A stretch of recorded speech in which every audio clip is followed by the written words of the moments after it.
बिहार के लोग हैं और हमारे यहाँ पोजीशन की कीमत है। Quick commerce is a game changer for sure, but the problem एक स्टार्टअप के लिए ना, उसके पास उतना पैसा नहीं है कि वो अपनी इन्वेंट्री क्विक कॉमर्स में फंसा सके। लॉजिस्टिक इंडस्ट्री के चैलेंजेस आज के टाइम पर तो है फेक अटेम्प्ट, एक है fake products. You have some reference. कितना टाइम लगा ये ट्रस्ट बनाने में आपको?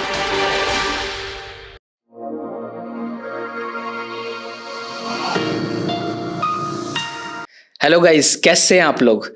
आज हमने इस पॉडकास्ट पे एक बहुत ही इम्पॉर्टेंट पर्सनालिटी से जो लॉजिस्टिक इंडस्ट्री को शेप कर रहे हैं उनके साथ बात किया। Mister Mukund Hari, he is the CEO and को फाउंडर ऑफ एफशिप। पॉडकास्ट में उन्होंने लॉजिस्टिकल इंडस्ट्री का पूरा एनाटॉमी किया है। उन्होंने लॉजिस्टिक इंडस्ट्री के बारे में हर एक चीज़ जो हम जान सकते हैं, जानना चाहेंगे, अगर हम खुद की कंपनी खोलना चाहते हैं या हम उसमें जॉब एस्पिरेंट हैं, हम लॉजिस्टिक इंडस्ट्री में वर्क करना चाहते हैं या ऑलरेडी हम प्रोफेशनल हैं, तो हम क्या सीख सकते हैं, हम लीडरशिप पोजीशन तक कैसे जा सकते हैं। हमने इन सब बारे में बात किया है। उनका करियर भी बहुत इंटरेस्टिंग है। उन्होंने स्टार्ट किया था as a call centre executive जब वो 12th पास सिर्फ थे, because of the family condition. और वहाँ से जाकर के उन्होंने अपने लेवल को अपने डेडिकेशन से, हार्ड वर्क से, कमिटमेंट से करते हुए ही बिकम्स CEO ऑफ एफशिप। इस पॉडकास्ट को पूरा देखें क्योंकि इसके एंड में हम जॉब के बारे में भी बात करने वाले हैं। उनके पास में बहुत सारे ऐसे जॉब्स हैं जो हमने उनसे शेयर किया है, डिस्कस किया है, उन्होंने उसके बारे में बताया है। Thank you so much. Welcome Mukund Hari, आपका स्वागत है हमारे पॉडकास्ट पे। क्यों नहीं पहले अपने बारे में बताइए कि आपने अभी तक क्या किया, आपकी जर्नी कैसी रही है? तो मेरी जो जर्नी स्टार्ट हुई, सो पर्सनल जर्नी बताता हूँ। So I am from Bihar, from a very small city call Munger. Patna से भी 200 किलोमीटर दूर है। बहुत लोगों को मुंगेर का नाम भी नहीं पता होगा। So I started my journey from there. So I studied there. I did my schooling from Saint Xavier's school from Munger. Okay. Then did my 10th 12th from Bihar board, typical Bihar board का student हूँ, ठीक है। But I had a vision, my father had a vision कि यार एक बिहारियों की सबसे बड़ी प्रॉब्लम है इंग्लिश। हाँ, करेक्ट। तो पापा का ये था कि यार कि ना पहले दिन से इंग्लिश पे काम करो। तो मुझे याद है मैं 2nd 3rd क्लास में था, तब मैं रीडर डाइजेस्ट पढ़ता था। पापा पेपर ला के देते थे, रीडिंग करो। राइटिंग बहुत खराब होती थी, रात को बिठा भी देते थे कई बार कि अच्छा आज ये नहीं हुआ है, बैठो राइटिंग भी करनी है। अच्छा। तो काफ़ी स्ट्रिक्ट पेरेंट थे, फादर काफ़ी स्ट्रिक्ट थे। And I lost my father at very early age. So when I was just 17 I lost my father and I was the eldest son in my family. No one was taking care of my family. I had to take care of my family. So I started. So in 2005 I moved to Delhi. Times of India में accent करके एक आता था, वो search करता था, jobs की कुछ होती थी। बोला चलो 2005 में मैं दिल्ली आया। In the month of December 2005 I came to Delhi, started searching for a job. दिसंबर में ही मैंने एक कंपनी ज्वाइन की थी, पेज पॉइंट सर्विसेज। अच्छा। तो उससे पहले मैंने एक इंटरव्यू दिया था जिसने मुझे हायर नहीं किया था बिकॉज मेरा एज सर्टिफिकेट से 18 साल नहीं हो रहा था। अच्छा, ये किस ईयर की बात है? 2005 दिसंबर की बात है ये। अच्छा। 2005 दिसंबर की, दिसंबर 5 को मैं दिल्ली आया था, ठीक है। और 6-7 को नौकरी ढूंढना स्टार्ट किया। एक कॉल सेंटर होता था, वो उस समय हच होता था, हच चलता था, हच का कॉल सेंटर था नेहरू प्लेस में। I forgot the name of the company. मैंने वहाँ इंटरव्यू दिया। इंटरव्यू देने के बाद जो है दे रियलाइज कि my age is less than 18, so they said कि हायर नहीं कर सकते। अच्छा। तुम्हारी एज कम है, तुम्हें हायर नहीं कर सकते। देन आई थॉट ऑफ क्या किया जाए, जॉब तो चाहिए, घर भी संभालना है। Then I got a company call page point जो कैश में सैलरी देती थी। अच्छा। उस समय तो and they hired me. So I work there for 3-4 months. It was a very tough job. Cash में एज इन वो आपको सैलरी स्लिप ये सब नहीं मिलता था? नहीं मिलता था। विदाउट टैक्स सीधा 3,500 रुपए, पहली सैलरी 3,500। 3,500 रुपए सैलरी से आप स्टार्ट किया मैंने। क्या रोल था आपका? मैं आउटबाउंड सेल्स करता था, हज के कनेक्शंस बेचता था। ओके। वो उस तरह से ना, जैसे अभी काफी सारे टेलीकॉम के जैसे टेलीकॉल करते हैं, सेम वही में सेम चीज है। सो उस समय क्या होता था कि उस समय पोस्टपेड कनेक्शंस बहुत कम सेल होते थे, प्रीपेड मेजरली होते थे। तो हमारा टारगेट होता था कि पोस्टपेड कनेक्शंस को बेचना है, जो कि महंगा होता था। उस समय 1,000 रुपए लगते थे कनेक्शंस के। और आपको आज तो आप फ्री में सिम ले लेते हो, पोस्टपेड लेना है कुछ भी लेना, उस समय तो आपको पैसे देना होता था पोस्टपेड कनेक्शंस के लिए। वो सेल हम करते थे। तो वो 3-4 महीने किया था मैंने। जैसे मैं 18 हो गया, मुझे था कि यार मुझे कहीं ऐसे जगह जाना है जहाँ पे मैं थोड़ा सा अच्छी कंपनी में जाऊँ, जहाँ पे PF सारी चीज़ें मिले। Then I got to know फाइनेजाइजर। ओके। तो मैंने आइनेजाइजर में इंटरव्यू दिया और आइनेजाइजर में मेरा पहला एक प्रोसेस में हुआ था, मेलन करके एक है ना US का प्रोसेस था, जहाँ पे कि डॉक्यूमेंटेशन करना होता था, सो बेसिकली वो फाइनेंस प्रोसेस था, इंश्योरेंस के रिगार्डिंग था, तो वहाँ पे मैंने ज्वाइन किया। वहाँ से फिर मेरे एक प्रोसेस मूव होकर मुझे गेमिंग में मूव कर दिया, विच वॉज NC Soft।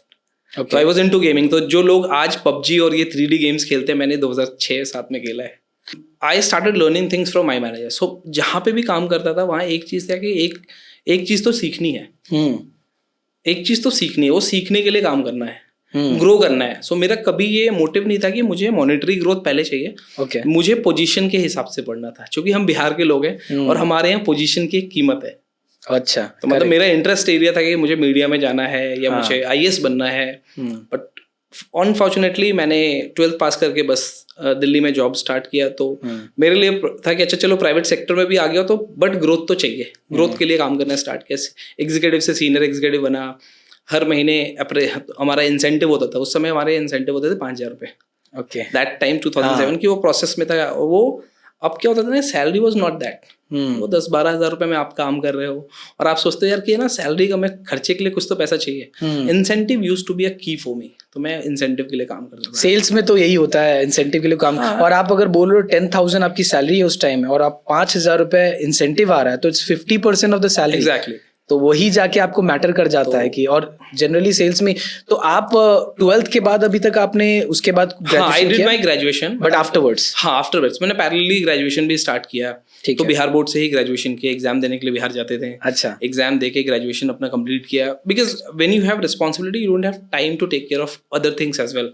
वहां जाने के बाद भी रियलाइज हुआ कि अच्छा यार ये ना, उस समय वो 12th हायरिंग होती थी। अच्छा, एंड प्रॉपर वे में हायरिंग होती थी। I was 12th pass, I declared that and they hired us. क्योंकि कॉल सेंटर में उस समय वो पैरामीटर नहीं था, अगर वो विप्रो या अच्छी कंपनी जाते किसी कॉल सेंटर में, तो वहाँ तो graduation is the minimum criteria. And that's how I got to know कि यार है ना, अब डिग्री की इंपॉर्टेंस है। तो मैंने फिर पैरेलली साथ के साथ अपना ग्रेजुएशन भी कंप्लीट किया वहाँ से। I am just a graduate, मतलब मैंने उसके बाद फर्दर एजुकेशन तो नहीं किया है, right. I did my graduation, उसके बाद अपना फोकस किया कॉल सेंटर में। एंड वहाँ पे एक इंसिडेंट हुआ था कि वहाँ पे एक बंदा था जिसको पेज पॉइंट में, जो मेरे अंडर होता था, और he joined in a process, Aircel का प्रोसेस आया था एनर्जाइजर में, and he joined there as a team leader. वहाँ पे मेरे दिल को चोट लगी। बोले यार, जिस बंदे को मैंने ट्रेन किया है वो बंदा किसी और प्रोसेस में मेरा सीनियर बन के आया है। I went to my manager, मतलब बॉस आप बाहर से लोगों को हायरिंग कर रहे हो, इंटरनल अपॉर्चुनिटीज क्यों नहीं देते हो? बिकॉज मेरे लिए पोजीशन की इंपॉर्टेंस ज़्यादा थी। मतलब मुझे पैसा ल्यूक्रेट उस समय भी नहीं करता था एक सर्टेन लेवल की, हाँ मेरा खर्चा निकल रहा है, मैं घर पे पैसे दे पा रहा हूँ, दैट्स इट। बट मेरा मोटिव था यार मुझे तो ग्रोथ चाहिए, मैं आया किस लिए हूँ? ग्रोथ के लिए आया हूँ। तो मैं बोला बॉस आप बाहर से लोगों को हायर कर रहे हो, बट यहाँ पे आप इंटरनल अपॉर्चुनिटीज नहीं दे रहे हो। And that click to him, he took that as an feedback. ही मुझे बोल रहा है यार कि है ना प्रमोशन चाहिए। यहाँ लोग नहीं बोलते मुकन, बोला मुझे चाहिए। कंपनी का नाम क्या था? आई एनर्जाइजर इंडिया प्राइवेट लिमिटेड। क्या BPO में क्या सर्विस देते थे?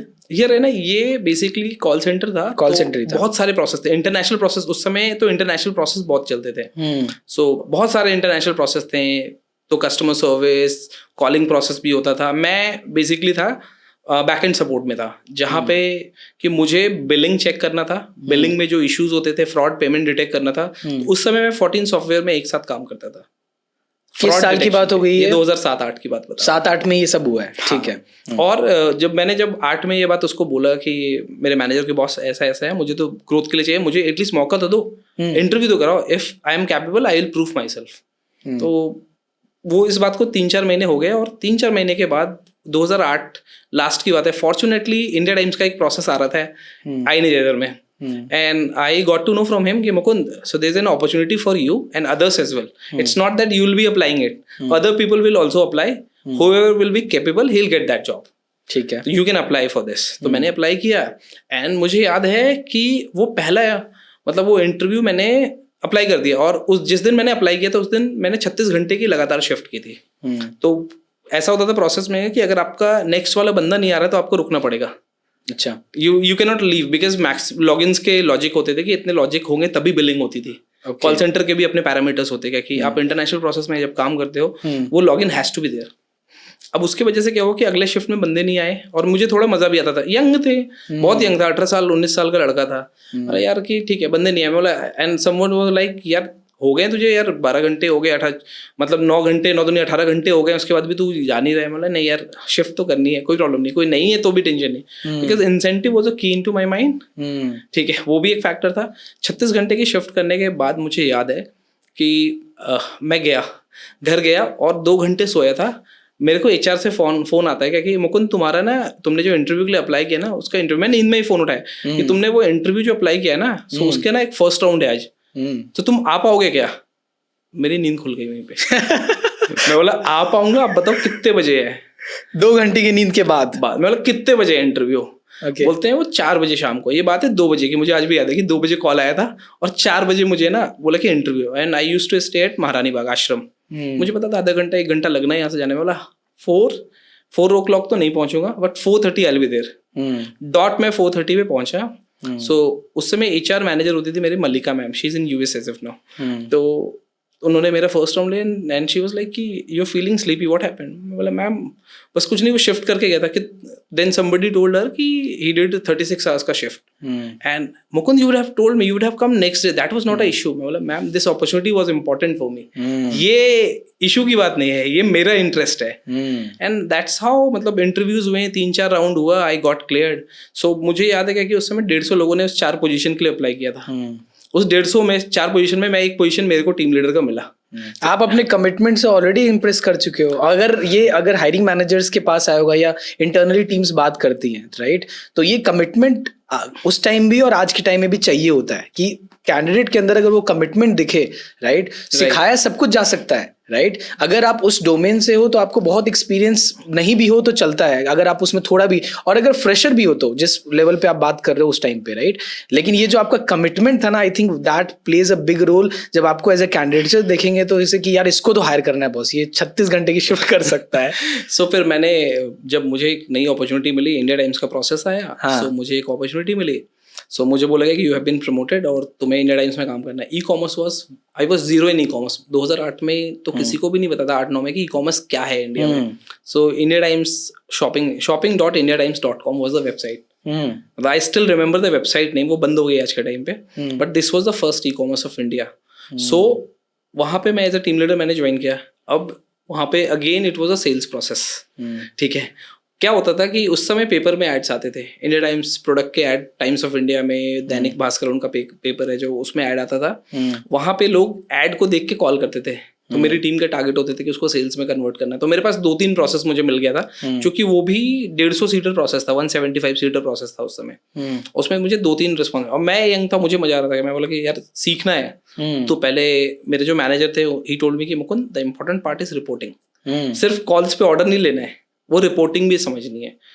Excel was new for me, मैंने कभी एक्सेल पे काम नहीं किया था। आई स्टार्टेड लर्निंग फर्स्ट कि एक्सेल पे काम कैसे होता है, ओके, ठीक है, कि पिवट टेबल कैसे बनाते हैं, कि अच्छा कोई रिपोर्ट निकालना है। Started learning it from one of the junior resource, मेरी टीम में ही था। He was reporting to me but he was good in Excel.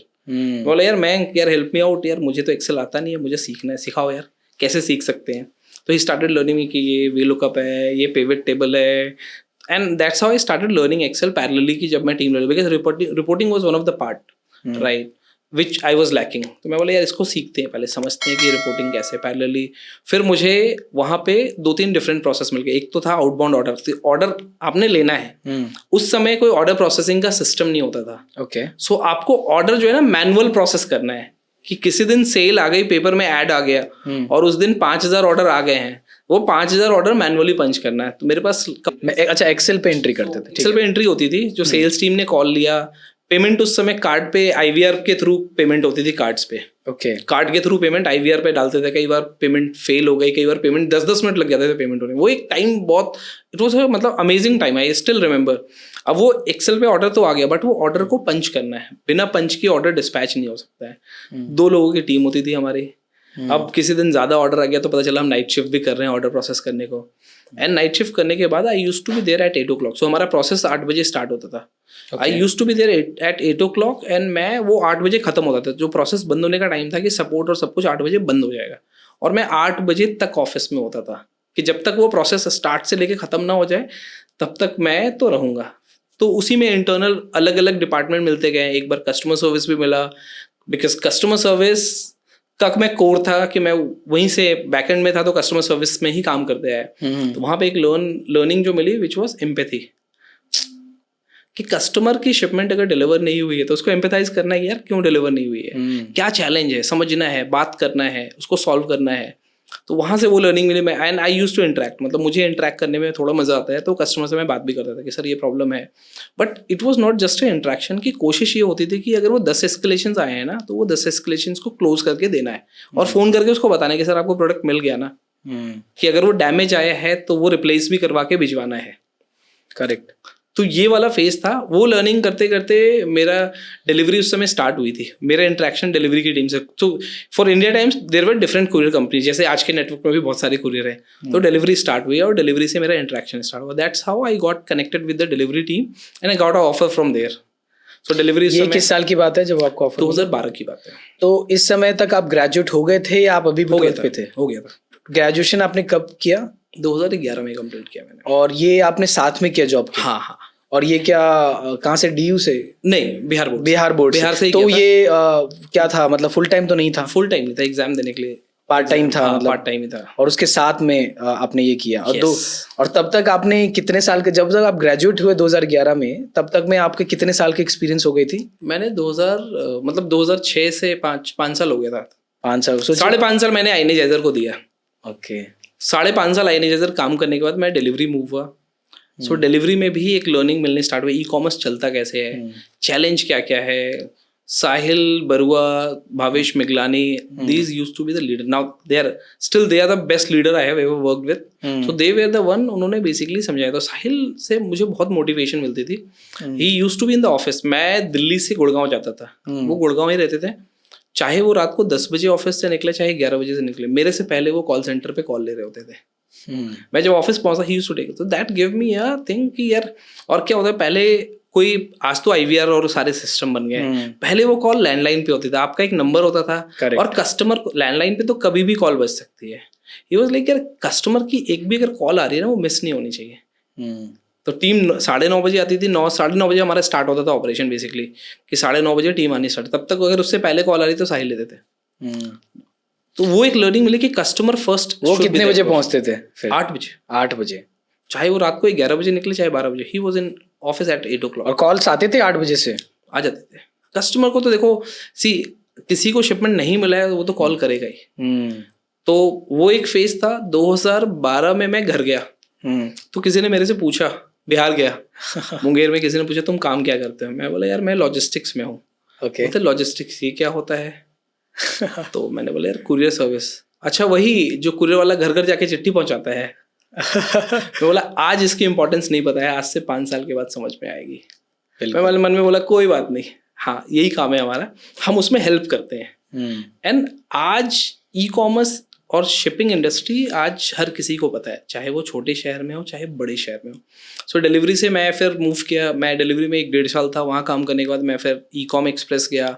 वहाँ पे भी कुछ लर्निंग मिली। वहाँ पे मैं की अकाउंट्स मैनेजमेंट देखता था, क्लाइंट हैंडल करता था, क्वेरीज हैंडल करता था कि क्लाइंट, ई कॉमर्स का कोई क्लाइंट ऑन बोर्ड हुआ, उसके कुछ इश्यूज थे, डे टू डे सॉल्व करता था। तो मेरी एक लर्निंग यही मिली है कि आप, degree is important, I understand, but उसके साथ ना ये भी इम्पॉर्टेंट है कि आप अपना सही दिमाग इस्तेमाल कर रहे हो या नहीं कर रहे हो। तो वो लर्निंग वहाँ पे क्या मिली कि कस्टमर का अगर इशू है ना, तो उसको पहले तो जो सबसे इंपॉर्टेंट पार्ट है कि you will have to pick up the call. आज के यंगस्टर्स में एक चैलेंज मैं देखता हूँ, विच इज कस्टमर का इशू आता है, फ़ोन ही नहीं उठाते हैं।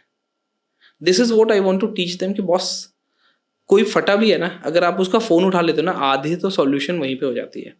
कस्टमर क्यों आज इरिटेट होता है? वो इसलिए इरिटेट होता है when you don't answer the call. आप पर्सनल कॉल भी अगर नहीं किसी का आंसर करोगे 2 बार 4 बार, तो वो बंदा अगली बार आपको कॉल नहीं करेगा और 4 लोगों को ये भी बोलेगा कि भाई ये तो फ़ोन ही नहीं उठाता है। That's how the customers are. कि आप सर्विस इंडस्ट्री में हो और आपको उनको आंसर करना है, अगर आपने टाइमली आंसर नहीं किया तो भी वो एक चैलेंज है। तो वो एक लर्निंग मेरी ई कॉम एक्सप्रेस में मिली। ई कॉम में मेरे दोस्त लोग बोलते थे यार तू सेल्स में क्यों नहीं आता है, तू सेल्स कर सकता है। बोला भाई मैं सेल्स नहीं करूँगा, पता नहीं क्यों, मतलब कभी वो इंटरेस्ट नहीं रहा। मैं बोला यार कैम में ही अच्छा हो या ऑपरेशंस करूँगा। मुझे कोई भी कस्टमर का अगर एम्पैथी लेके चल रहा है वो सेल्स कर सकता है, उसमें कोई डाउट नहीं है क्योंकि अगर आप कस्टमर को समझ पा रहे हो, कस्टमर को फील कर पा रहे हो कि कस्टमर की प्रॉब्लम क्या है और उस प्रॉब्लम का सॉल्यूशन ही देना होता है, राइट। अगर आप ऑपरेशंस में भी हो और अगर आप कस्टमर को समझ, जो बोला जाता है कस्टमर सक्सेस, कस्टमर सर्विस में, कि आप एम्पैथी लाओ, आप कस्टमर को समझो, उनके फ्रस्ट्रेशन को समझो, उनके क्वेरीज को समझो, और अगर आप वो आंसर कर रहे हो और आप एक्चुअली सॉल्यूशन दे रहे हो, तो वो कस्टमर आपको और बिजनेस देगा, भले आप लो या आपके सेल्स टीम ले। तो ये बिल्कुल सही बोला, आप बिल्कुल सेल्स के लिए थे, क्योंकि अगर आपके अंदर जो दिख रहा है, जो आप बता रहे हो एम्पैथी है, राइट, तो आप बिल्कुल सेल्स कर सकते हैं। सो इश्यूज आते थे कि लेट कस्टमर अवेलेबल नहीं है, वो यूएस जा रहा है डिलीवरी करना है। स्पोक टू द ब्रांच, मैं बोला भाई ये शिपमेंट है, अर्जेंट डिलीवरी है, कस्टमर यूएस जा रहा है। बैंगलोर का केस था, आई स्टिल रिमेंबर। उसने मुझे बोला सर 7 बज गए हैं अभी, कस्टमर एयरपोर्ट कितने बजे पहुंचेगा? I spoke to the customer, he said कि 11 बजे मैं एयरपोर्ट। वो ब्रांड भी मेरे पीछे पैरेलली फोन पे लगा हुआ है कि तूने कोऑर्डिनेट किया, ये डिलीवर हो रहा है नहीं हो रहा है, मेरा ऑर्डर कैंसिल नहीं होना चाहिए। मैंने उस ब्रांच वाले से बात किया, बोला 11 बजे पहुंचेगा। सर देखो 7 बज रहा है, मैं कोरमंगला में हूँ, यहाँ से 2-2.5 घंटे लगेंगे मुझे जाने में, बट मैं इंश्योर करूंगा कि वो जब 11 बजे पहुंच रहा है उसको शिपमेंट मिल जाना चाहिए। मैं रात को 11-11:30 बजे तक उसके साथ कॉल पे था। He got that shipment, he was the head of entire south. I spoke to him, बोला and it is all about how you convey your importance part to others. Correct, कि कस्टमर के लिए अगर आप urgency नहीं लोगे तो अगला बंदा भी नहीं लेगा। And we got this deliver, we got appreciation post from the customer कि I was moving out to US but I got this parcel because of this guy. वो था। then I was handling one of the account called Rediff.com, 2013 में e-com में handle करता था। They used to be on toes. So ideally क्या होता है ना, लोग मंडे टू सैटरडे काम करते हैं, संडे फोन नहीं उठाते हैं। छुट्टी है हमारी स्पेसिफिकली की अकाउंट मैनेजमेंट एक ऐसा डिपार्टमेंट है जहाँ पे ना, और जब आप लॉजिस्टिक इंडस्ट्री में हो ना, डिलीवरीज तो 7 दिन होती है। मेरी एक आदत होती थी कि मैं घर पे भी हूँ ना, फ्री बैठा हूँ और फोन आ रहा है तो मैं फोन आंसर करता हूँ, मैं फोन मिस नहीं करता हूँ। आज भी मेरे फोन्स में जितने फोन आते हैं मैं सभी को कॉल बैक करता हूँ। बिल्कुल सही, दैट्स अ हैबिट। अगर नहीं कर पाया तो व्हाट्सएप जरूर करता हूँ कि sorry I missed your call, anything urgent, to ensure. Spam नहीं उठाता, बहुत स्पैम आते हैं, सॉरी बट जो इंपॉर्टेंट कॉल है, जो क्लाइंट्स के कॉल है, I still answer whether I have a team to handle it today, but I ensure that I am able to reply them as well. So ये एक journey थी। फिर वहाँ पे ई-कॉम में क्या हुआ, एक ब्रांड मैं रेडिफ हैंडल करता था and surprisingly he visited our office. उनके संडेज भी डिलीवरीज में, and I the guy kind of guy, मैं संडे भी फोन उठाता हूँ, क्लाइंट को आंसर करता था with in front of my CEO। He appreciated me. I never met this gentleman that time 2013 में, Parag Chitavale. He is one of the co-founder of our competition, but I am taking his name because competition कौन? Ship Delight. Ship Delight. Yes, this is the company name. Okay. But we don't feel as a competition. Yes. He is as a mentor for me as well because काफी चीजें उनसे सीखने को मिले. That's how my conversation started with this person. He appreciated me in front of others. I used to coordinate with their team. He gave me a feedback कि मुकुंद मैं सारे mails पे होता हूँ and the way you are replying it ना, and the way you are solving things on Sundays as well, I like it, and that's what I am appreciating in front of Krishnan. वो कृष्णन बोलते थे sir को, Krishnan sir को, कि I liked your approach. It was like a feeling कि यार ठीक है, कुछ तो सही कर रहा हूँ, जो गलत कर रहा हूँ उसको ठीक करना है, बट हाँ something I am doing in a right direction. So मेरा मोटिव था ग्रोथ को लेके. फिर मैं 1 साल ई-कॉम में था, 1 साल ई-कॉम में काम किया, काफ़ी मज़ा आया. ऑपरेशन सीखा, ऑपरेशन में कैसे काम होता है, डिलीवरी में मैं कुछ ऑपरेशन सीखा. स्टार्टअप्स में आपके रोल डिफाइन नहीं होते, आप एक रोल करते हो parallelly. If you really want to grow you take other roles as well, right. तो मेरा इंटरेस्ट हमेशा शुरू से रहा कि यार मुझे रोल लेके चीज़ें सीखनी है. और कोई भी काम ग्रोथ के लिए ना आपको खुद से मांगना पड़ता है, कोई देगा नहीं. काम तो होता है, it is your I whether you can see कि वो काम है या नहीं है. आप और जो आजकल बहुत कम लोग कर रहे हैं, मतलब यही डिफरेंशिएशन है कि आपने काम मांगा, आपने बोला मुझे और काम दो, मुझे ये सीखना है, मैं आपके लिए करूंगा, राइट. आपने टाइम निकाला जो भी आपको सीखना था. कि वो दिवाली का टाइम होता था, दिवाली के टाइम पे लोग नहीं होते थे कि यार दिवाली के टाइम पे हमने काम किया, ऑपरेशन का भी काम किया है, शॉर्टिंग भी की है. कि अगर मेरे क्लाइंट का शिपमेंट फंस गया है, किसी ब्रांच में जाके फंसा हुआ है, तो वो ब्रांच तक चला गया हूँ मैं, हब तक चला गया हूँ, भाई ये शिपमेंट क्यों अटका पड़ा है, इसको निकालो यार, कस्टमर परेशान हो रहा है डिलीवरी के लिए. And the important part is how you gonna coordinate with this. The important is coordination. If you know how to coordinate with the team members, even he is a small guy, does not matter, he is doing his job. मेरे life में हमेशा एक फंडा रहा है, हर बंदा अपना काम कर रहा है, उसके काम को अप्रिशिएट करो, you know how to appreciate thing, you will get your work done. मैं वही करता था, मुझे ऑपरेशन से भी काम निकालना होता था, मैं फोन पे बात कर लेता, भाई ये शिपमेंट है, ये क्लाइंट का फटा हुआ है, ये डिलीवर करना है, and I used to get things. मैं डेटा में, तब तक डेटा भी आईने जैदर में सीख गया था, मैं डेटा पहले से, अगर कोई क्लाइंट मेरे पास किसी परफॉर्मेंस को लेके आ रहा है, परफॉर्मेंस इशू, इससे पहले वो क्लाइंट है, मुझे पता होता था कि उसका परफॉर्मेंस फटा हुआ है, मैं डेटा में पहले बैठ के उससे पहले बोला मैं कि सर देखो ये निकालो, इससे मैं ब्रांच में ना स्ट्रेस है, थोड़ा टाइम लगेगा। Client was like wow, this is I want to hear. मतलब बॉस अभी आप शिपमेंट इस लोकेशन के मत लगाना हमारे साथ।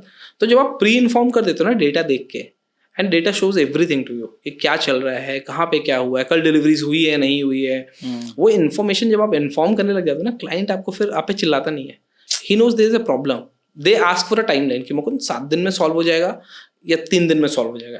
बॉस 7 दिन लगेगा, ठीक है, बट इंश्योर करना कि 7 दिन में हो जाए, कि 8वें दिन उसको फॉलो अप नहीं करना पड़े, and it is my job to ensure कि वो 7 दिन में हम सॉल्व करके दे दें। अगर अंडर कमिट किया और ओवर डिलीवर किया, दैट्स, अगर आपको लग रहा है 7 दिन तो लगेगा ही, तो आप अगर 10 दिन लेके चलो तो दैट्स द बेस्ट वे। आपको लग रहा है 5 दिन में हो जाएगा और 7 दिन, because customer will feel dilated कि यार जो टाइम दिया उस फ्रेम में नहीं हुआ और थोड़ा सा एक्स्ट्रा मुझे डिलाइट मिला है कि मेरे को जल्दी हो गया। तो ये चीजें भी मैनेज करना बहुत जरूरी होता है, क्योंकि आपको नहीं पता लास्ट एंड मोमेंट पे 7 दिन में क्या हो जाएगा। नहीं हुआ तो एक अलग सा डिससेटिस्फैक्शन किसी भी कस्टमर को। बट मैं थोड़ा सा वैसा हूँ, मैं थोड़ा सा ना वैसा बंदा हूँ कि जो मुझे टाइमलाइन मिला आगे से मैं भी वही देता हूँ। शुरू से ऐसा रहा कि मैं कभी ना ओवर कमिट नहीं करता हूँ, तो मैं फोन करके बोल देता 7 दिन में हो जाएगा। आइडियली क्या होता था कि अगर डिले भी हो रहा था, I used to call them कि बॉस ये प्रॉब्लम आ रही है। देन ई कॉम के बाद आई मूव टू स्नैपडील। मैं बोला यार शिपिंग तो कर ली, थोड़ा सा ना कैटेगरी भी समझते हैं। मेरा एक दोस्त वहाँ पे काम करता था, तो उसने मुझे बोला यार आजा कैटेगरी करेगा क्या। यंग थे तो फिर लगता है कि अच्छा चलो जो मौका मिल रहा है सब करके देखते हैं। तो I went there, I joined Snapdeal, understood the category. हम अप्लायंसेस कैटेगरी करते थे। Category was all together again a new thing for me. I started learning कि सेलर का सेलिंग प्राइस क्या होता है, ट्रांसफर प्राइस क्या होता है, कि कुछ सेलर बोलते हैं मुझे सेलिंग प्राइस पे बेचना है, कुछ बोलते हैं ट्रांसफर प्राइस पे बेचना है, मार्जिन्स क्या होते हैं, शिपिंग कॉस्ट क्या लगती है, समझा। फिर मेरे को 1 साल बाद रियलाइज हुआ कि यार मैं ना शिपिंग में ही अच्छा था। वापस चलता हूँ शिपिंग में। कैटेगरी में मुझे उतना किक नहीं मिल रहा था, मुझे मजा नहीं आ रहा था। ये किस टाइम की बात है जब आप स्नैपडील में गए? 2014 की बात है। और कितने टाइम आप रहे? 1 साल था मैं। 1 साल रहे। मतलब ये जो जर्नी ई कॉम और स्नैपडील की थी, ये 1 साल की जर्नी। और अभी तक आपकी क्या पोजीशन, क्या डिजिग्नेशन हो गया था स्नैपडील? उस समय मैं ना की अकाउंट मैनेजर ही था। ठीक है, मैनेजर की अकाउंट्स था बेसिकली। और कितने साल एक्सपीरियंस हो गया था अभी तक? उस समय हो गया था 2015 में ऑलमोस्ट 9 साल। 9 साल हो गए। हाँ 9 साल हो गया था काम करते हुए। फिर मुझे वहाँ मज़ा नहीं है। फिर है ना मेरे एक दोस्त ने एक स्टार्टअप ज्वाइन किया था बुक व्हील करके। सो साकेत बेस्ड कंपनी थी, एंड वो ना दिल्ली एनसीआर में अपने शिपिंग स्टार्ट कर रहे थे। I met the founders. मुझे समझ में आया कि चलो यहाँ, एंड स्टार्टअप था, बिकॉज मैं स्टार्टअप में काम करके तो मुझे मजा भी स्टार्टअप में ही आता था। मेरी जर्नी वो स्टार्टअप में रही। आपको डायनामिक चीजें पसंद है, मतलब बहुत तोड़ फोड़ वाली होते रहना चाहिए। मतलब सेटल्ड वाली चीजों में मजा नहीं आता है। मुझे लगता है कि जो चीजें सेटल हो गई है ना, कि जब बिल्डिंग को आप खड़ा करते हो ना, खड़ा करने में जब वो ईंटें लगती हैं, जब वो सीमेंट लगता है, जब वो पिलर डलाई होती है, तो ज्यादा मजा आता है। लर्निंग होती है। तो मैं फिर मैंने बुक व्हील ज्वाइन किया। Book wheel was unfortunately not a good journey. वहाँ आई लर्न थिंग्स, बट वो company founders took a decision कि हमको क्लोज करना है। तो मैं कितना टाइम रहे बुक व्हील में? 1.5 साल था मैं। I was there for 1.5 year. Unfortunately उनको बंद करना पड़ गया because of losses and other thing. Operationally तो चीजें हम कर ही रहे थे। वहां पे मैंने सेल्स करना स्टार्ट किया। एक्चुअल सेल्स मेरी वहीं पे स्टार्ट हुई, बुक व्हील से स्टार्ट किया। तो एक टाइम पे हम दिल्ली एनसीआर में दिन के 15,000 शिपमेंट करने लग गए थे। दिल्ली एनसीआर, सिर्फ दिल्ली एनसीआर के 15,000 shipment, which was a good number. 15,000 shipment per day. Oh nice. काफी अच्छा वॉल्यूम किया था हमने। बैंगलोर भी एक्सपेंड किया था, but founders took a decision to step back कि नहीं यार पैसा अब नहीं खर्चा करना है, कंपनी बंद हो गई। Then I joined a aggregator called GoPigeon, Balodis Technologies. So Devrat is the co-founder of that company. So that company was into shipping aggregation only. वहाँ पे मैं ऑपरेशन देखता था। मेरा रोल वहाँ पे भी चेंज हो गया। मैं इंडिया पोस्ट के ऑपरेशंस को वहाँ पे देखना स्टार्ट किया। सो इंडिया पोस्ट में काफ़ी लॉसेस हो गए थे, एंड फिर बिजनेस पिवट हो गया और नारवार ने उसको एक्वायर कर लिया। बट वहाँ पे क्या हो गया था, मेरी रोल थोड़ा सा सेल्स में मूव हो गया था। जब लास्ट टाइम जब कंपनी वाइंड अप होने लग गई थी, तो मुझे सेल्स में मूव कर दिया था। देवव्रत आस्क मी, तू क्या करना चाहता है? बोले यार मैं तो सब कर सकता हूँ। ऐसा ही एटीट्यूड होता है ना। तो यार मैं तो सब कर सकता हूँ, टेक छोड़ के। टेक में मुझे इंटरेस्ट नहीं है, टेक उतना समझ नहीं आता है। हाँ भाई, ऑपरेशन, सेल्स, कैम सब कर सकता हूँ। तो बोले एक काम कर, तू सेल्स कर ले। सेल्स करना हमने स्टार्ट किया. नारवार एक्यू हायर किया था शिपरॉकेट, सॉरी गोपिजन को. सो नारवार एक्यू हायर गोपिजन. नारवार को इंडिया में एंटर करना था and they acquire this company. और नारवार के लिए मैंने सैस सेल्स किया ऑलमोस्ट 6-7 मंथ. बट मुझे फिर क्या लगा कि यार मैं ना शायद शिपिंग इंडस्ट्री के लिए ही बनाऊँ. तो that time I join Shiprocket. तो Shiprocket was in doing almost few lakh shipments that time when I joined Shiprocket. And जब मैंने शिपरॉकेट छोड़ा तो वो यूनिकॉर्न हो गई थी. यूनिकॉर्न होने के बाद तो वो जो जर्नी थी शिपरॉकेट में, it was fascinating journey. Learn lot of things. I work with Sahil Goyal, Gautam Kapoor, Vishesh Khurana. So the learning was amazing. Working with this guys were amazing journey. They used to encourage कि मुझको डिसीजन लेना है ना क्लाइंट क्लोज करने के लिए, do it. They were not like कि यार तू मेरे से पूछ कर डिसीजन लेगा. That learning give me कि यार है ना ये सालों में ना काफ़ी कुछ जो है ना सीखा है. Now the time to pay back to the industry. So that's how I joined F-Ship. F-Ship में ज्वाइन करके we thought of कि ये जो लर्निंग इतने सालों में जो मिली है, एम्पैथी मिली है, ऑपरेशन चैलेंजेस मिले हैं, कस्टमर अप्रोच होना चाहिए. Customer first approach is important. Support is important कि कस्टमर का कॉल आंसर सही से हो रहा है या नहीं हो रहा है. टेक्निकली क्या क्या प्रॉब्लम देखी मैंने जो पास्ट में जो लर्न किया कि ये सारे चैलेंजेस होते हैं. तो वो लर्न करने के बाद मैंने सोचा कि यार now time to pay back to the industry, to the people, hiring good people. Understand कि मुझे भी किसी ने ट्रेन किया था, we should train others as well. कि फ्रेशर भी अगर आप हायर कर रहे हो तो उसको ट्रेन तो करो. अभी आपने F-Ship में ज्वाइन किया तो आपका क्या मोटिव था, राइट? अभी क्या कर रही है F-Ship? थोड़ा सा बताइए आपके करंट. हम शिपिंग एग्रीगेटर हैं. हम कस्टमर्स की जो लाइफ है ना, जो शिपिंग, जो भी एक नया बिजनेस स्टार्ट हो रहा है या स्टेबल बिजनेस है जिसको शिपिंग की रिक्वायरमेंट है, जो मल्टीपल कुरियर के लिए आज कुरियर पार्टनर्स के पास जा रहा है, जो चैलेंज हो रहा है कि मैं इंटीग्रेट नहीं कर सकता हूँ, हम उनको एक प्लेटफॉर्म पे वन स्टॉप सॉल्यूशन प्रोवाइड कर रहे हैं. शिपिंग के साथ टेक्नोलॉजी भी है जहाँ पे वो एक्सपीरियंस हम देते हैं कि नोटिफिकेशंस कस्टमर को जाता है, उसका ऑर्डर कब पहुँच रहा है. आज के टाइम पे कस्टमर बहुत डिमांडिंग है. उनको पता करना है कि मैंने ऑर्डर प्लेस कर दिया, कब आएगा. ई कॉमर्स कंपनीज की ये कैपेबिलिटी अभी नहीं है. They are able to provide the, and that's how we come in the picture कि we are helping them out. कि वो जो लेवरेज करना है ना उनको, कि ये पार्टनरशिप लेवरेज देम. कि आज एक ऑर्डर बुक हो गया, उन्होंने पैक कर दिया, कस्टमर को मैसेज चला गया कि hey your order has been packed, it should reach by this date. Now customer ना परेशान नहीं करता है. सो जब मैं बात करता था कस्टमर से तो मेजर चैलेंज क्या होता था कि मैं हमेशा पूछता हूँ, मेरी एक क्वेरी, चूंकि सपोर्ट से आया हो ना, सपोर्ट सिस्टम घुसा हुआ है अंदर में, घुला हुआ है बहुत ज्यादा. तो उनसे हमेशा एक सवाल पूछता था, यार एक बात बताओ, आपके पास सबसे ज्यादा क्वेरी क्या आती है? बोलते यार where is my order.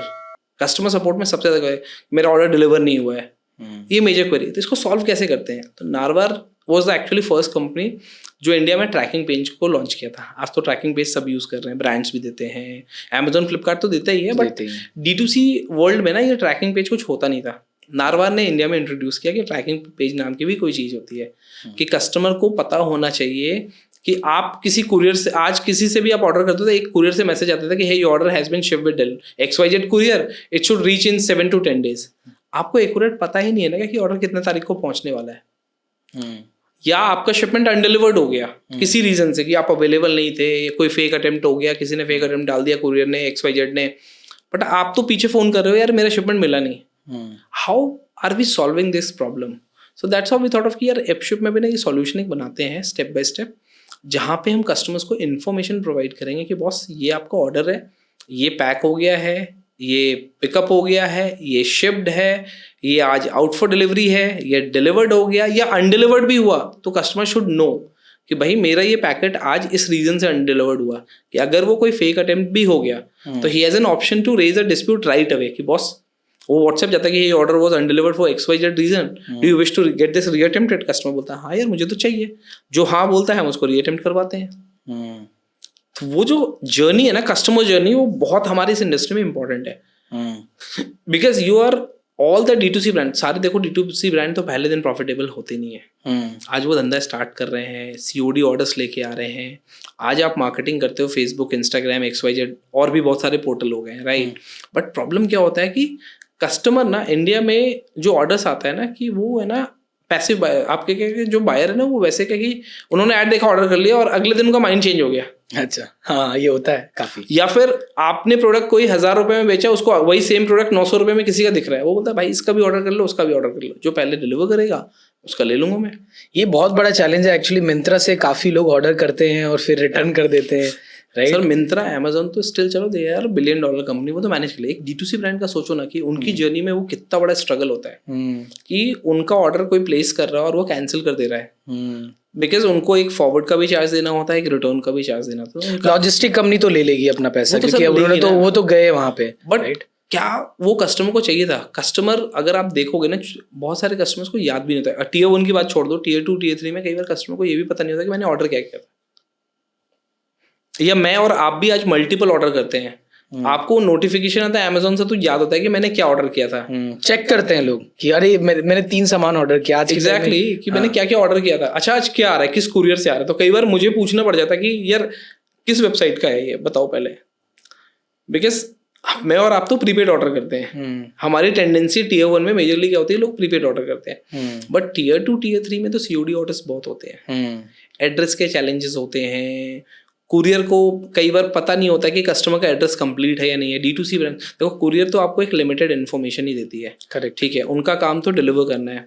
But as a D2C brand कई बार कस्टमर्स भी पूरी एड्रेस नहीं देते हैं। आप छोटे शहर में जाओगे, मैं मुंगेर से हूँ, मेरा सिंपल सा एड्रेस है मुकुंदरी बेलन बाजार Munger, you put this address you will get the parcel.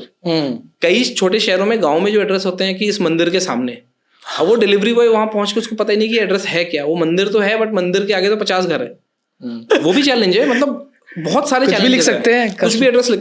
तो वो वैलिडेशन कई बार क्या होता है, D2C ब्रांड्स तो आजकल बहुत सारे टूल्स आ गए हैं, पेड टूल्स है कि आप वैलिडेशन करते हैं। हमने वो फ्री ऑफ कॉस्ट वो वैलिडेशन दे दिया है कि कैरेक्टर लिमिटेशन डाल दिया है, एड्रेस करेक्शन डाल दिया है कि अगर मेरे हिस्टोरिक डेटा में वो है कस्टमर तो मैं उसको एड्रेस पहले ही बेटर कर देता हूँ कि पुराने एड्रेस के बेसिस पे, सो दैट वो RTO प्रोबेबिलिटी कम करनी है। You are working as a partner for a D2C brand. How are you ensuring कि आप उसको leverage कर रहे हो? क्या उसका एक्सपीरियंस बेटर हो? एक नया ब्रांड जो बेचारा बिजनेस स्टार्ट कर रहा है, वो 10 ऑर्डर लेके आ रहा है, बड़ी मुश्किल से मेहनत करके 10 ऑर्डर ला रहा है, क्योंकि यू नेवर नो कि ना आज वो 10 ऑर्डर वाला ब्रांड जो है ना कितने ऑर्डर पे पहुंच जाएगा। हो सकता है कि वो आज एक बड़ा XYZ ब्रांड बन गया, बोट बन गया, कोई भी ब्रांड बन गया ऑर्डर करने। तो वही जर्नी इंपॉर्टेंट होती है कि जो पहले दिन से अगर आप किसी को सहेज के रखोगे, सपोर्ट सिस्टम उस वे में बनाओगे, तो उसका एक्सपीरियंस बेटर हो जाएगा। आपने पहले दिन ही उसका एक्सपीरियंस रूइन कर दिया, फिर तो वो धंधा चला ही नहीं पाएगा। कि जब भी मैं किसी कस्टमर से बात करता हूँ, और मैं अपनी टीम को भी ये चीज़ समझाता हूँ हमेशा कि when you know new business is getting started, you will have to ask him कि बॉस आज आपने प्लान किया है तो आप क्या प्रीपेड ऑर्डर भी करोगे, COD भी करोगे? COD करोगे सर, आपको पता है RTO आएगा। बहुत सारे लोगों को नहीं पता होता है, उनकी कैलकुलेशन ही नहीं होती है कि मैथ्स तो आपको करना पड़ेगा ना कि मेरा आज प्रोडक्ट का कॉस्ट इतना है, मार्केटिंग का कॉस्ट इतना है, शिपिंग का कॉस्ट इतना है, बट वो शिपिंग हमेशा वो फॉरवर्ड लेग में लेते हैं। RTO लेग का तो कैलकुलेशन होता ही नहीं है। कई बार उनको ये भी नहीं पता था अच्छा फ्रेट के साथ मुझे COD चार्जेस भी लगेंगे। वो चार्जेस भी अलग अलग होते हैं कि एक मिनिमम COD होता है, एक परसेंटेज होता है। परसेंटेज कहाँ पे लगे किसी को पता ही नहीं होता कि अच्छा हाई वैल्यू प्रोडक्ट है तो वहाँ पे परसेंटेज कुरियर चार्ज कर दिए। थोड़ा सा इसको एक्सप्लेन कीजिए आप, RTO COD हमारे व्यूअर्स के लिए की। तो RTO is basically return to origin. किसी भी रीजन से शिपमेंट जो है आपका नहीं डिलीवर्ड हुआ और कुरियर ने वापस उस ई-कॉमर्स ब्रांड को भेज दिया वापस, ठीक है, कस्टमर को तो मिला नहीं तो वो RTO कहते हैं, रिटर्न टू ऑरिजिन बेसिकली कहते हैं। तो उसका कॉस्ट जो है सो D2C ब्रांड ही पेयर करेगी, वो उस ब्रांड को पे करना पड़ता है, जिसकी वेबसाइट है, जो ओनर है वेबसाइट का, उसको पे करना पड़ता है। कि इंडिविजुअली भी आप अगर चाहते हो शिपिंग करना, आप मेरे प्लेटफॉर्म पे साइन अप करो, शिपिंग कर सकते हो। कितना परसेंटेज RTO होता होगा ओवरऑल, अगर आप इंडस्ट्री का आपको पता है? कैटेगरी टू कैटेगरी वेरी करता है, ठीक है। सो हर कैटेगरी का अलग है। तो सेक्सुअल वेलनेस की कैटेगरी है, उसका RTO बहुत ज्यादा होता है, वो मोर देन 50% होता है। अपैरल में कहीं 15% होता है। ब्रांड टू ब्रांड भी वेरी करता है कि how establish brand you are. अब मिंत्रा अगर अमेजोन से कंपैरिजन करोगे तो उनका तो RTO बिल्कुल नेग्लिजिबल है, राइट। बट छोटे D2C ब्रांड में चैलेंजेस होते हैं। वो चैलेंजेस एड्रेस को लेके होते हैं, एड्रेस क्वालिटी में हो गया, क्या सही कुरियर यूज कर रहे हैं कि शिपिंग करने के लिए नहीं। सो मैं एआई के बेसिस पे एक रिकमेंडेशन देता हूँ जहाँ पे मैं रेटिंग्स कर रखे हैं कुरियर्स के, ठीक है, कुछ पैरामीटर्स बना रखे हैं कि फास्टेस्ट डिलीवरी कितने कम टैट में डिलीवर किया, उसका पिकअप टाइमिंग 24 आवर्स में पिकअप हुआ या नहीं हुआ, उसके एनडीआर कन्वर्जन में कितना % एनडीआर होने के बाद कन्वर्ट हो रहा है, नॉन डिलीवरी रिपोर्ट एनडीआर कि शिपमेंट अनडिलीवर्ड हो गया क्या, उसके बाद कुरियर ने उसको रीअटेम्प्ट किया कि नहीं किया, उस पिन कोड पे उसका आरटीओ % क्या चल रहा है, वो सारे पैरामीटर्स का हमने एक लॉजिक बना रखा है बैकएंड पे जो एआई पे चलता है। मशीन लर्निंग और एआई है जो बेसिकली प्रिडिक्ट करते रहता है कि अच्छा इस पिन कोड पे इस कुरियर का परफॉर्मेंस अच्छा है, आप अगर ये लॉजिक चूज करोगे तो आपकी डिलीवरी इंप्रूव हो जाती है। This is how we are leveraging our partners, our D2C brand. So मैं D2C ब्रांड नहीं बोलता, मैं पार्टनर्स बोलता हूँ, बिकॉज वो ग्रो कर रहे हैं तो हम भी ग्रो कर रहे हैं, हम भी स्टार्टअप है, वो भी धंधा स्टार्ट करिए, या कोई स्टेब्लिश भी ब्रांड हो गया है उस ब्रांड को भी एक रियल टाइम सपोर्ट चाहिए, एक बंदा बताने वाला होना चाहिए कि हम क्या करते हैं। बड़े ब्रांड्स के लिए हर 15 दिन में एक परफॉर्मेंस रिपोर्ट उनको बना के देते हैं कि बॉस ये पिन कोड था, इस पिन कोड पे आपके आरटीओ ज्यादा आए हैं, सो मेरे डेटा के हिसाब से इन पिन कोड्स पे आपको शायद सीओडी ऑर्डर नहीं लेना चाहिए कि आप इन पिन कोड पे प्रीपेड पुश करो। ये काफ़ी इंटरेस्टिंग एक्चुअली, इससे तो काफ़ी वैल्यू आप दे सकते हो अपने ब्रांड्स को, राइट, जो आपकी कंपनी। सो आपके मेजर कस्टमर्स जो होते हैं आपके, जो एपशिप में आप चार्ज करते हो, वो कंपनीज को चार्ज, ब्रांड्स को चार्ज करते हो? Not only brands, so drop shippers हैं, कुछ अमेजोन पे सेल्फ शिप मोड पे काम करते हैं जिनको शिपिंग करना है, या बहुत सारे ऐसे लोग भी हैं जो इंडिविजुअली पार्सल अपने रिलेटिव्स को भेज रहे हैं। तो it's a sign up thing, आपने साइन अप किया, ओपन प्लेटफॉर्म है, केवाईसी अब अपनी अपलोड करो, अप्रूव होगा, शिपिंग रेट्स लाइव होंगे, आप शिपिंग कर सकते हो। तो कोई भी आकर के ऐप में आपके अपना केवाईसी करके लॉगिन करके शिपिंग और शिपिंग कर सकता है। और उसको शिपिंग के लिए क्या कोई प्रोडक्ट चूज करना पड़ेगा, क्या दिखता है वहाँ पे? जरूरी नहीं है। सो देखो, जो ई कॉमर्स चलाते हैं वो मल्टीपल चैनल्स यूज करते हैं आज के टाइम पे। शॉपिफाई हो गया, वू कॉमर्स हो गया, ठीक है, और आपके बहुत सारे चैनल्स हैं कि मेजेंटो है, कि आप, या फिर आपने कस्टम वेबसाइट अपनी बना रखी है। आज आपने सोचा कि मुझे है ना अपना धंधा स्टार्ट करना, तो पहले आप सबसे पहले ये सोचोगे मुझे डोमेन चाहिए। करेक्ट, पहला स्टेप होता है डोमेन। दूसरा स्टेप होता है कि यार कि डोमेन के बाद ना, अच्छा मुझे अब इस पे ना वेबसाइट बनानी है, तो किस नाम से वेबसाइट बनाऊं। तो आपने डोमेन लिया, फिर आप देखोगे अच्छा मुझे शॉपिफाई पे जाना है, मेजेंटो पे जाना है, किस पे वेबसाइट बनाऊं आपकी। तो मेजरली आज के टाइम पे 80% जो पेनिट्रेशन है वो शॉपिफाई का इंडिया में, कि मेजरली लोग शॉपिफाई पे वेबसाइट बनाते हैं। ठीक है, क्योंकि शॉपिफाई पे टेम्पलेट्स मिल जाते हैं कि आपको शर्ट बेचना है तो शर्ट के टेम्पलेट्स मिल गए बहुत सारे, इजी होता है। या फिर जिनके SKUs ज्यादा होते हैं वो वूकॉमर्स पे जाते हैं। कुछ लोग जो बड़े ब्रांड्स होते हैं वो बोलते हैं यार नहीं यार मुझे चीजें कंट्रोल में चाहिए, तो वो कस्टम वेबसाइट बनाते हैं। बोलते हैं यार PHP पे बना लेता हूँ मैं, उसको अपने हिसाब से ड्राइव करूंगा। सो और बहुत सारी एजेंसीज भी हैं जो आपको आजकल वेबसाइट बना के दे देती है कि आप उनको अपनी कॉस्ट बता दो। हर तरह की एजेंसी है, एक सस्ते वाला भी बोलोगे तो सस्ता वाला हो सकता है 10,000 से स्टार्ट हो जाए, और महंगा वाला हो सकता है करोड़ों रुपए भी लगते हैं वेबसाइट बनने में। तो it is based on your requirement. Website बनाते हैं, वेबसाइट बनाने के बाद आप प्रोडक्ट सर्च करते हो, मुझे बेचना क्या है प्रोडक्ट। आपने प्रोडक्ट अपना लाइव कर लिया, प्रोडक्ट सर्च के बाद आपको दिखता है यार कि मुझे शिपिंग कैसे करना है। मार्केटिंग करके तो मैं ऑर्डर ले आऊँगा, मुझे पता है कि मार्केटिंग सोर्स है, तो उसके लिए हम एग्जिस्ट करते हैं और हमारे जो बाकी कॉम्पिटिटर्स हैं। बट क्या होता है ना कि एक कस्टमर का जो सबसे बड़ा चैलेंज है ना, कि एक D2C ब्रांड या किसी भी शिपिंग जो ऑनलाइन शिपिंग करना चाहता है, उसका चैलेंज क्या है कि यार मैं आज किसी कुरियर पार्टनर के पास जाऊंगा, उसकी रीच तो एक सर्टेन पिन कोड तक ही है। अब मुझे तो दूसरे पार्टनर के पास जाना पड़ेगा, और हर पार्टनर को आप अगर प्लेटफॉर्म पे इंटीग्रेट करते हो, it's a cost. Majorly startups की इंटरनल टीम होती नहीं है, वो वेबसाइट किसी और से डेवलप करवा रहे होते हैं। अब वो उनके लिए कॉस्ट है। वो वेबसाइट डेवलपर बोलता है यार अच्छा आपको इस कुरियर से करवाना है, इसके तो 50,000 रुपये लगेंगे या 20,000 रुपये लगेंगे। क्यों ऐसा डिफरेंस क्यों? सर वो तो उस पर डिपेंड करता है ना। अच्छा, मतलब चार्जिंग टेक्निक है, अलग अलग है कि वो तो डेवलपमेंट, हर डेवलपमेंट का एक चार्ज आपसे लेगा कि आज आपको अपनी वेबसाइट पे कुछ डेवलप करवाना है, उसका तो सर मेरी तो ये डेवलपमेंट फी आप दे दो। ओके। अब 10 पार्टनर एग्जिस्ट करते हैं, 15 पार्टनर इंडस्ट्री में। अगर वो 15 पार्टनर कॉस्ट करवाने जाएगा इनिशियली, तो उसका कॉस्ट ही इतना ज्यादा हाई हो जाएगा, बोलेगा यार इससे अच्छा तो धंधा मैं कुछ और करूं। That's why we came in picture कि हम प्री इंटीग्रेटेड पार्टनर है। एक सिंगल आपको साइन अप करना है, आपको सारे पार्टनर एक ही प्लेटफॉर्म पे मिल जाएंगे। डिलीवरी, ई कॉम, एक्सप्रेस बीज, ब्लू डार्ट, जो भी आपको शिपिंग पार्टनर्स चाहिए जो ई कॉमर्स में करते हैं, जिनकी APIs है, जो रियल टाइम पे अपडेट देते हैं, that is available on the website itself. कि आपने एक साइन अप किया, आपके लिए प्लगइन है, प्लग इन प्ले है, आपने अपने APIs डाले, शॉपिफाई इंटीग्रेट कर लिया, मेरे साथ वो कॉमर्स कर लिया, और आप शिपिंग स्टार्ट कर दो।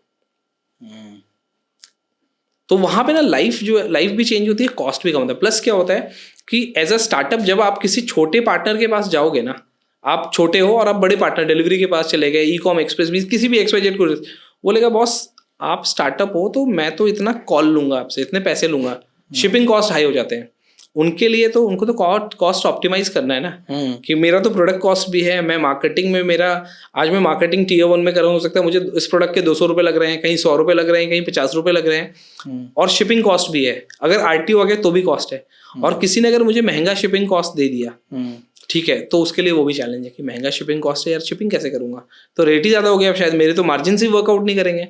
करेक्ट। तो as an aggregator we come in picture where in the rates are competitive for them, कि मार्केट में आज उनको वो सपोर्ट कुरियर नहीं करेगा, कि अगर मुझे कोई डिलीवरी के लिए बात करना है, this no one to talk, आप सपोर्ट पे कॉल करोगे, सपोर्ट ने आंसर किया, sir kindly raise the ticket, it will take 72 hours 4 days, अब वो कस्टमर के सॉल्यूशन नहीं मिला। तो that's why come in picture, जहाँ पे उसको सारी इन्फॉर्मेशन एक ही जगह मिल जाती है। तो ये प्री ही वो अब कर सकते हैं या बाद में भी they can change the partners as well, right? मतलब सी, जब वो हम प्लेटफॉर्म देते हैं तो हमने AI, जैसे आपको बताया कि AI पे बना रखा है कुछ, कस्टमर अपनी प्रायोरिटी भी चूज कर सकते हैं, कि बहुत सारे लोग बोलते हैं नहीं यार हमें तो ब्लू डार्ट से ही भेजना है, मेरा तो ब्लू डार्ट से एक्सपीरियंस अच्छा, मुझे ब्लू, सर आप चूज कर लो ना। तो we give them an option कि आपको अगर AI के थ्रू रिकमेंडेशन पे चलना है तो आप AI रिकमेंडेशन पे कर लो, आपको कि कुरियर खुद चूज करना है तो आप अपने हिसाब से चूज कर लो, आपको चीपेस्ट करना है कि नहीं यार मुझे तो सबसे कम कॉस्ट वाला चाहिए, आप चीपेस्ट के लॉजिक पे भी लगा लो। तो हमने वो मल्टीपल लॉजिक्स बना रखे हैं, करते हो आप। हाँ, कस्टम करना है कि मुझे ब्लू डार्ट पहली प्रायोरिटी चाहिए, दूसरी प्रायोरिटी डिलीवरी चाहिए, तीसरी प्रायोरिटी ई-कॉम चाहिए या Amazon चाहिए, तो आप वो भी कर सकते हो। तो हमने वो है ना फ्लोज बना के दे रखे हैं जहाँ पे उनके लिए बस प्लग एंड प्ले है, तो ना लाइफ हैसल फ्री हो जाती है। एक D2C ब्रांड के लिए बोलता है यार ठीक है ये मेरा शिपिंग संभाल लेगा, मेरे को अब मार्केटिंग पे फोकस करना है, ऑर्डर्स ग्रो करने हैं। और हम क्या करते हैं, जहाँ भी की अकाउंट मैनेजर अलाइंड है तो उनको हम परफॉर्मेंस रिपोर्ट भी रेगुलरली भेजते हैं कि बॉस ये प्रोडक्ट्स हैं आपके, ये प्रोडक्ट चल नहीं रहे हैं, इस प्रोडक्ट पे आपको काम करने की ज़रूरत है, इसके ROI अच्छा आ रहा है, आपकी डिलीवरीज अच्छी आ रही है, इन प्रोडक्ट पे आप फोकस करो। वो रिकमेंडेशन बताना भी बहुत ज़रूरी होता है, बिकॉज कैटेगरी टू कैटेगरी चीज़ें बहुत डिफर करती है। क्योंकि आज के टाइम पे अगर आप देखोगे ना, drop shipping is one of the growing industry. Drop shippers के लिए चैलेंज क्या होता है कि वो हर बार एक नया प्रोडक्ट लेके आते हैं, वो 10 प्रोडक्ट लेके आएंगे, 20 प्रोडक्ट लेके आएंगे, हो सकता है कि एक प्रोडक्ट चल रहा है, बट उनको पता नहीं होता कौन सा चल रहा है। वो इन्फॉर्मेशन हम उनको रिपोर्ट्स में देते हैं, पैनल पे भी रिपोर्ट्स मिल जाता है जहाँ पे उनको दिख रहा था अच्छा कि ये मेरा प्रोडक्ट है जिसकी डिलीवरी परसेंटेज इतनी आ रही है, ये प्रोडक्ट है जो बिलो परफॉर्मेंस, शायद मुझे इस पर फोकस नहीं करना चाहिए। तो उनकी लाइफ ईजी हो जाती है। जो एक्सेल पे काम करना है ना, कि जो एक्सेल पे टाइम लगेगा, वो 1 क्लिक में वो देख सकते हैं कि मुझे 6 महीने पहले देखना है कि मेरा कौन सा प्रोडक्ट बहुत अच्छा चल रहा था, क्लिक करो, आप 6 महीने पुराना भी आप अपना डेटा देख सकते हो। तो it's a kind of trajectory for you कि वो सारी इन्फॉर्मेशन जो है ना एक ही जगह आपको साल भर के बाद भी अगर कुछ देखना है तो मिल जाएगा। ओके आपके ये जो आप करते हो इसमें अगर मैं बोलूँ तो कितने सारे डिफरेंट प्लेयर्स हैं, जैसे शिप रॉकेट हो गया, तो सबसे बड़े प्लेयर्स कौन से हैं? आपका डिफरेंशिएशन क्या उससे आता है? जैसे शिप रॉकेट की बात करें या कोई और? सबसे आज के टाइम पे तो नंबर 1 पे तो शिप रॉकेट है, और they took 10 years to grow, that's a fact as well, right? कि 10 साल में आज, and they are unicorn now, the kind of journey they have, it's an amazing journey, right? We feel ourselves as a differentiator with I won't name anyone, but my differentiator is कि मैं किसी भी service के लिए आज extra charge नहीं करता हूँ। Okay. मेरा सिंपल सा लॉजिक है कि किसी को व्हाट्सएप की सर्विस चाहिए, सो हमारे कॉम्पिटिटर्स क्या कर रहे हैं, हर सर्विस के चार्ज कर रहे हैं। सर आपको अर्ली COD चाहिए, आपके बिजनेस में कैश फ्लो का बहुत इंपॉर्टेंट रोल होता है कि जितना जल्दी आपके पास पैसा आएगा आप उसको रोटेट करके ऑर्डर्स बढ़ाओगे, राइट? करेक्ट। अब क्या होते हैं कि कुछ कंपनीज बोलती है अच्छा इसको जल्दी पैसा चाहिए, काम करो यार, इसको बोलो 1% चार्ज करूंगा, COD 2 दिन में दे दूंगा मैं। अब वो बेचारा 1% उस फ्रेट तो दे ही रहा है, उसे बोल रहा है यार अपने ही पैसे लेने के लिए मुझे 1% एक्स्ट्रा देना पड़ा। मैं बोल रहा बॉस मैं कोई चार्ज नहीं कर रहा हूँ, फ्री में ले लो 2 दिन में। नोटिफिकेशन जो भेज रहा हूँ मैं, नोटिफिकेशन के भी चार्जेस लगते हैं, मैं वो नोटिफिकेशन भी बोल रहा हूँ भाई फ्री ले लो आप। We have arrange in a way wherein we have made a cost wherein I am not in loss, very frankly loss में धंधा नहीं कर पाओगे आप। करेक्ट। धंधा आपको ग्रो करना है तो प्रॉफिटेबिलिटी तो लानी पड़ेगी, तो but we have that much of margin wherein I am able to offer better cost as well as service as well. कि देखो ये इंडस्ट्री तो सर्विस पे ही चलती है, आप जितना बेटर दे पाओगे। आज एक सबसे बड़ा चैलेंज इस इंडस्ट्री में क्या, जैसे मैंने आप शॉपिफाई का एक बात की आपसे कि कोई शॉपिफाई में आज बोलता है यार कि मुझे शॉपिफाई के साथ इंटीग्रेट करना है, आप आई वोंट नेम इट, आप किसी भी सपोर्ट में कॉल करो, बोलो कि मुझे शॉपिफाई का integration on the call then and there करवा दो, हो सकता है कि उसका अकाउंट मैनेजर करवा देगा जो यहाँ पे की अकाउंट है, बट सपोर्ट टीम तो शायद नहीं करवा पाएगी। कहीं जगह ऐसे मिलेंगे कि की अकाउंट मैनेजर को भी नहीं पता कि इंटीग्रेशन कैसे। आप मेरे सपोर्ट टीम पे कॉल करो कि मुझे शॉपिफाई इंटीग्रेट करना है, वो कॉमर्स करना है, मेजेंटो करना है, इजी कॉम करना है, या XYZ जो भी WMS integrate, they will do it right away on the call itself. So हमारा जो अप्रोच है कस्टमर फर्स्ट, जो मैं इतने सालों से सीख के आया हूँ उसी पे हम फोकस कर रहे हैं। और मुझे लगता है लैक ऑफ सपोर्ट से ना बहुत सारे ना क्लाइंट चर्न हो जाते हैं, बंद हो जाता है धंधा उनका, कि अगर उनको एक गाइडेंस सही मिले शायद वो ग्रो कर सकते हैं, कि उनमें भी वो कैपेबिलिटी है कि वो मामा अर्थ या बोट या एम कैफिन जैसे ब्रांड बन सकते हैं। But it is all about the guidance plus patience. वो जब आप इंटरेक्ट करते हो कस्टमर से तभी तो उनको पता चलता है कि अच्छा ये चैलेंजेस है, ये inform, like I told you कि पहले दिन उसको सारी इन्फॉर्मेशन आपको बतानी है। मैं आज भी किसी नए कस्टमर से मिलता हूँ, उसको बताता हूँ बॉस ये प्रॉब्लम है, आप इस पे काम करो, ये सही हो जाएगा। कुछ पिन कोड ऐसे होते हैं जिन पे परफॉर्मेंस नहीं आती है, मार्केटिंग करते जा रहे हैं, उनका कॉस्ट तो लग रहा है बट कुछ ROI नहीं मिल रहा है। मैं उनको बोलता बॉस इन पिन कोड्स पे आप मार्केटिंग मत करो ना, दिख रहा है कि ये प्रोडक्ट इन पिन कोड पे नहीं बिक रहा है, बहुत ज़रूरी है, पे बैक इज इम्पॉर्टेंट। उस स्टेज पे आ गए हो आप कि आपने सीखा है, आप ग्रो किए हो, अब आप को-फाउंडर CEO हो एक कंपनी के, फ्रॉम कॉल सेंटर से आपने अपनी जर्नी चालू की है, राइट, विदाउट ग्रेजुएशन, और आज आपने पिछले 18 साल में बहुत कुछ एक्सपीरियंस किया है, राइट। अब आपको वो पास ऑन करने का जरूरी है भी बैटन, राइट। तो करेक्ट बात है। ये प्राइमरी चैलेंजेस जो आपने बताया मुझे, इसको आपने सॉल्व, जैसे ये बहुत बड़ा केस है किसी भी स्टार्टअप के लिए कि स्टार्ट में आपको अपने आप को प्रूव करना पड़ता है, आपको ट्रस्ट नहीं किया जाता है, तो उस केस को सॉल्व आपने अपने लिए कैसे किया? So we started interacting with our customers, regular मिलना स्टार्ट किया, ठीक है। वी टोल्ड देम, एंड क्या होता है ना कि जब आप रेगुलर मिलने लग जाते हो ना, मुझे लगता है कि आधे जो प्रॉब्लम होती है ना, वो आधी प्रॉब्लम दूर हो जाती है जब फेस टू फेस आप मिल लेते हो। कल का भी एक एग्जांपल है, मेरा एक क्लाइंट था, उसके कुछ इश्यूज थे, आई टोल्ड यू कि मैं कल अवेलेबल नहीं होऊंगा, और वो थोड़ा सा परेशान हो गया, and I was telling boss एक बार मिल लो, मुझे लगता है चीज़, मैं अपनी टीम को भी बोल रहा था मीटिंग फिक्स करो यार, क्या प्रॉब्लम है, and I am on my toes, मुझे किसी क्लाइंट से मिलने के लिए वेट, मुझे चंडीगढ़ जाना था, कल मैं चंडीगढ़ मिल के आया, थिंग्स गॉट शॉर्टेड, आज मेरा वॉल्यूम अप हो गया। तो मेन है, आप बोल रहे हो कि वो चैलेंज को सॉल्व करना है, अगर आपको ट्रस्ट बना तो आपको रिलेशन बनाना पड़ेगा और आपको मिलना भी पड़ेगा, आपको मार्केट में उतर के आपको कस्टमर के साथ इंटरेक्ट करना पड़ेगा, उन्हें ट्राई आउट करना पड़ेगा कि किसी तरह वो आपके प्रोडक्ट को, आपके सर्विसेज को ट्राई करें, राइट। तो कितना टाइम लगा ये ट्रस्ट बनाने में आपको? 1 साल तो लगा है। 1 साल लगा, 100% 1 साल। अभी कितने कस्टमर्स है आपके पास? हमारा जो बेस है आज वो 3000 सेलर्स का, एक्टिव सेलर्स का है। 3000 सेलर्स है? यस, एक्टिव सेलर्स 3000 है, जिसमें 500 प्लस D2C ब्रांड्स हैं। ओके, सो एफशिप के CEO के रिस्पॉन्सिबिलिटी में आपके क्या बेसिक चैलेंजेस आते हैं? आप कैसे इंश्योर करते हो कि आपके डिफरेंट डिपार्टमेंट्स जो वर्क कर रहे हैं वो करेक्ट वर्क कर रहे हैं? आपकी क्या ओवरऑल रिस्पॉन्सिबिलिटी है एफशिप के अंदर? सो एफशिप, देखो स्टार्टअप में ऐसे तो कोई रोल फिक्स होता नहीं है, ठीक है, तो रोल शेयर करते हैं। सो आज मैं सेल्स भी देखता हूँ, कि अकाउंट मैनेजमेंट भी देखता हूँ, सपोर्ट भी देखता हूँ, एडमिन का भी काम देखता हूँ। स्टार्टअप में आपको सब करना पड़ता है, कई बार आपको लैपटॉप भी अरेंज करके देना पड़ता है, मोबाइल फ़ोन भी अरेंज करने होते हैं, सिम भी अरेंज करना होता है, कस्टमर की क्वेरीज को भी सॉल्व करना होता है। So your role is not defined on a single role, you do everything. Sometimes operations भी देखते हैं कि ऑपरेशंस के अगर कुछ इश्यूज हैं उसको भी सॉल्व करते हैं। So it's a combination of role which you do as a startup. वहाँ पे कोई डेफिनेशन नहीं है, डेजिग्नेशन तो एक नाम की डेजिग्नेशन है, काम तो सब करना पड़ता है आपको। ओके, एफशिप आपका मतलब FTV सुना था, ये एफशिप आपने क्या सोच के रखा, क्या नाम है? एफशिप हमने इसलिए रखा है, F for फास्ट, और शिपिंग इंडस्ट्री की नीड ही फास्ट शिपिंग है, तो इसलिए हमने इसको एफशिप रखा है। आज के टाइम में लॉजिस्टिक्स इंडस्ट्री में क्या मेजर चैलेंजेस हैं, प्राइमरी चैलेंजेस हैं? यार लॉजिस्टिक इंडस्ट्री के चैलेंजेस आज के टाइम बताऊं तो एक तो है फेक अटेम्प्ट, एक है फेक प्रोडक्ट्स, ओके, ठीक है, एक है टाइमली डिलीवरी, जो मेजरली Tier 1 में तो हो जाता है, Tier 2 Tier 3 में एक सबसे बड़ा स्ट्रगल है। सो जैसे मैंने आपको बताया कि fake products, okay, fake products अगर बहुत कंट्रोवर्शियल है, बट ऐसे बताता हूँ आपको कि आज ई कॉमर्स जैसे से इंडिया में इवॉल्व होते जा रहा है, लोग इंडिया में तो हर चीज़ का जुगाड़ बिठा लेते हैं लोग, कि आज UPI से भी फ्रॉड होने लग गया है, तो कुछ लोगों ने ई कॉमर्स में भी फ्रॉड करना स्टार्ट कर दिया है, जो दिखाते कुछ हैं, भेजते कुछ हैं, और कस्टमर बेचारा वो घूमते रहता है रिफंड के लिए, कई बार उनको रिफंड नहीं मिलता है, कई बार रिफंड मिल जाता है, बट वो चैलेंज तो है उसमें। सो हम इंश्योर करते हैं कि किसी भी सेलर की KYC है which is completed at our end, क्या उसने जो डॉक्यूमेंट दिया है वो मैच कर रहा है या नहीं कर रहा है, बैंक डिटेल मैच कर रहा है या नहीं कर रहा है, वो वेरिफिकेशन होने के बाद ही हम किसी सेलर को पास थ्रू करते हैं।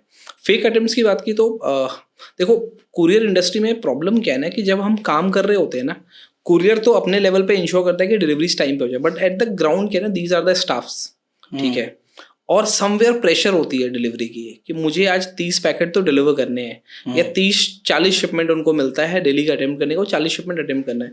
कई बार वो प्रेशर में फेक अटेम्प्ट्स भी होते हैं कि आपके पास, अभी मेरे साथ एक रीसेंट इंसिडेंट हुआ जहाँ पे मैंने एक वेबसाइट से ऑर्डर प्लेस किया था, संडे को वो ऑफिस में मेरे ऑफिस का एड्रेस डाल रखा था, आइडियली मैं घर पे मंगवाता हूँ बट बाय मिस्टेक मैंने ऑफिस का डाल दिया, तो संडे को उसने शिपमेंट अटेम्प्ट कर दिया। कॉल आया मेरे पास प्रॉपर, मैंने बोला भाई संडे तो ऑफिस बंद है, एक काम कर लेना मंडे लेके आ जाना। मंडे वो शिपमेंट आउट फॉर डिलीवरी हुआ, मेरी एक्सपेक्टेशन थी अच्छा वो पार्सल मेरे को शाम तक तो मिल ही जाएगा, वो पार्सल मेरे पास आया नहीं, कुरियर ने लिख दिया कंसाइनी नॉट अवेलेबल, मेरे पास मैसेज आ रहा है उस कुरियर से कि कंसाइनी नॉट अवेलेबल है। मैंने बोला यार ये क्या मजाक हो गया, फिर मैंने अपने नेटवर्क में थ्रू किसी अपने ऑपरेशन वाले को बोला यार मेरा ही पार्सल डिलीवर नहीं हो रहा था, क्लाइंट का क्या होगा, दो वो हमारे नेटवर्क के थ्रू नहीं था, वो किसी और एग्रीगेटर के थ्रू आ रहा था, but the experience was somewhere ruing. So as a customer क्या होता है ना, कई बार जो D2C ब्रांड्स की डिलीवरी ना ऐसे भी गिर जाती है, जो कस्टमर चाहता है प्रोडक्ट लेना तब भी उसको प्रोडक्ट नहीं मिल पा रहा है। फेक प्रोडक्ट में तो मतलब रिन सुप्रीम डाल के आईफोन बेच दिया, ये भी होता होगा? ये भी होता है। सो मैं आपको एक एक्सपीरियंस बताता हूँ। सो ये बहुत पुरानी बात है, डिलीवरी के टाइम की बात है।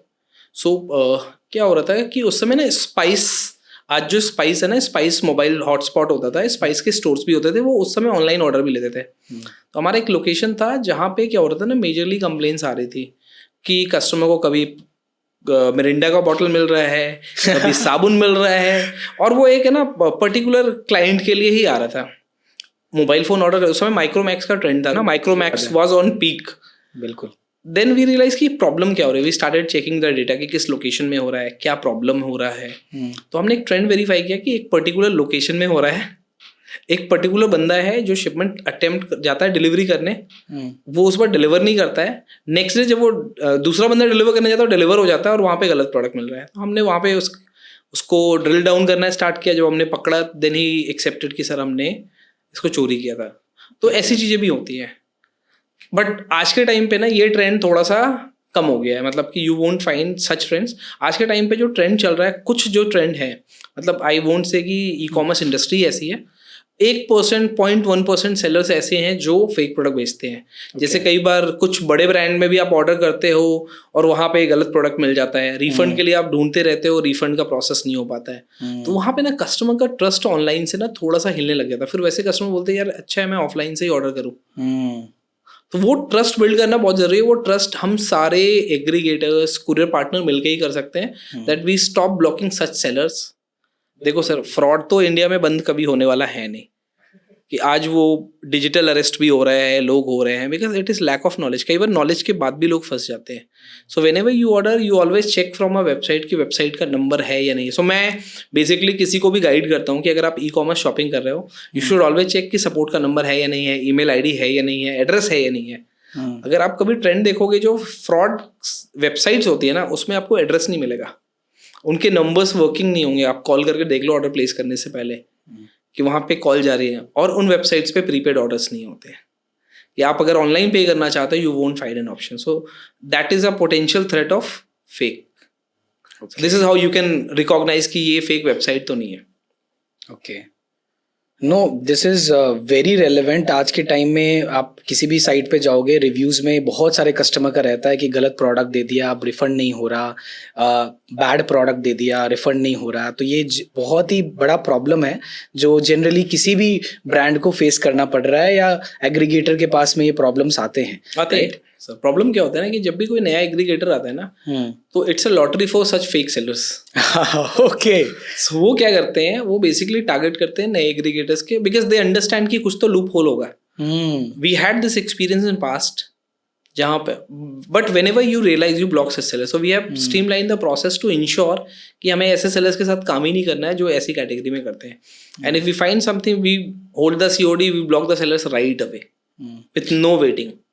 ओके आपके 18 ईयर्स एक्सपीरियंस में now you are CEO of the company, तो हमारे अगर कोई भी कैंडिडेट हैं जो लॉजिस्टिक्स और सप्लाई चेन इंडस्ट्री में लीडरशिप पोजीशन पे जाना चाहते हैं, ठीक, आपके अकॉर्डिंगली क्या स्किल्स होने चाहिए, क्या ट्रेड्स होने चाहिए, क्या उन्हें फॉलो करना चाहिए ताकि वो उस लेवल पे पोजीशन पे पहुंच पाएं, एक ग्रोथ पा पाएं इस तरह के रोल्स पे? सी देखो, मैं जो फील करता हूँ, पहले तो कस्टमर सेंट्रिक होना सबसे इम्पोर्टेंट है. Okay. दूसरा, solving the problem. You have the approach of solving this और नॉट.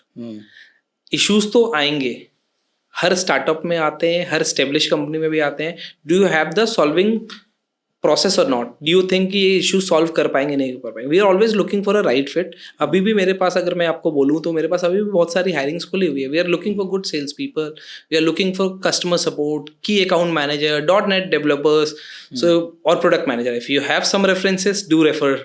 श्योर. मैं एक काम करूंगा, मैं अपने ऑडियंस के लिए जो भी लोग सेल्स, की अकाउंट मैनेजर, .NET डेवलपर, जो भी आप रोल्स बता रहे हैं, वो मैं अपनी टीम से बोल करके ये अपने डिस्क्रिप्शन में डलवा दूंगा फॉर आवर ऑडियंस. तो जो भी लोग इस पे अप्लाई करना चाहते हैं वो डायरेक्टली उसको रेफर कर पाएंगे, तो you can help them out further. Look forward for this.